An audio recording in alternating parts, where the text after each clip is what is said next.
Let me tell you what I've heard. VA healthcare is going to suffer. That couldn't be anything further from the truth. In fact, what we've done is actually strengthen VA healthcare and VA benefits. We blocked off 300,000 positions and said they're not going to be touched. They're mission critical. Whopper number 2, veterans benefits are going to be cut. I've told you they're not. I've tried to tell you this before because here's the other problem with that. We took almost $98 million that were being spent elsewhere and put it toward veterans care and veterans facing. This one is one I want you to really listen to.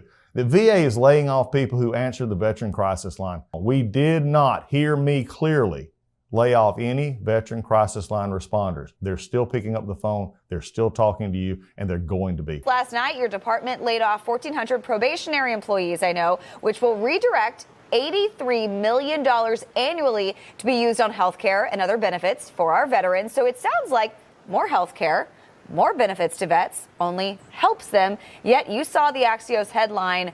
Why is that being reported? Because that's what they think really makes headlines, and they think it plays real well to their inside the Beltway audience. Yeah. Now, look, and there's been issues with the VA for a long time, so let's not, disturb facts here with a good story. In the previous administration, they added $130 billion to our budget and 80,000 employees, and the backlog in benefits went from 40,000 to 250,000. Sometimes Washington, D.C. has to understand that money and throwing money in things at a problem is not how you solve them. Fresh thinking is how you solve them. For all of the attacks that have come so far, they've been nameless accusations of saying, well, they're hurting veterans' health care. But you know what? They're not naming them because they can't. I'll give you one quick example. A lot of misinformation from certain senators who talked about our veterans crisis line responders. Those are the people who actually answer the phone.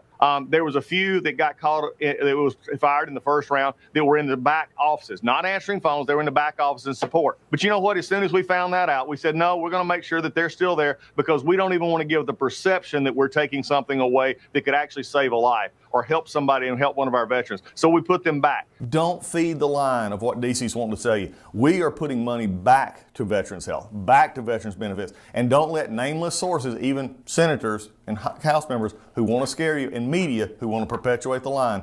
We're taking care of the veterans. I promise you that from day one. We are just the first step of almost $2 billion. That's billion with a B. That we found in contracts that are cutting. Those are things that we're saving now that we can put back into healthcare, benefits, making sure that we're doing what the VA is supposed to do, and that is health and veterans benefits. We were taking millions of contracts and dollars in contracts to create things like PowerPoint slide and meeting minutes.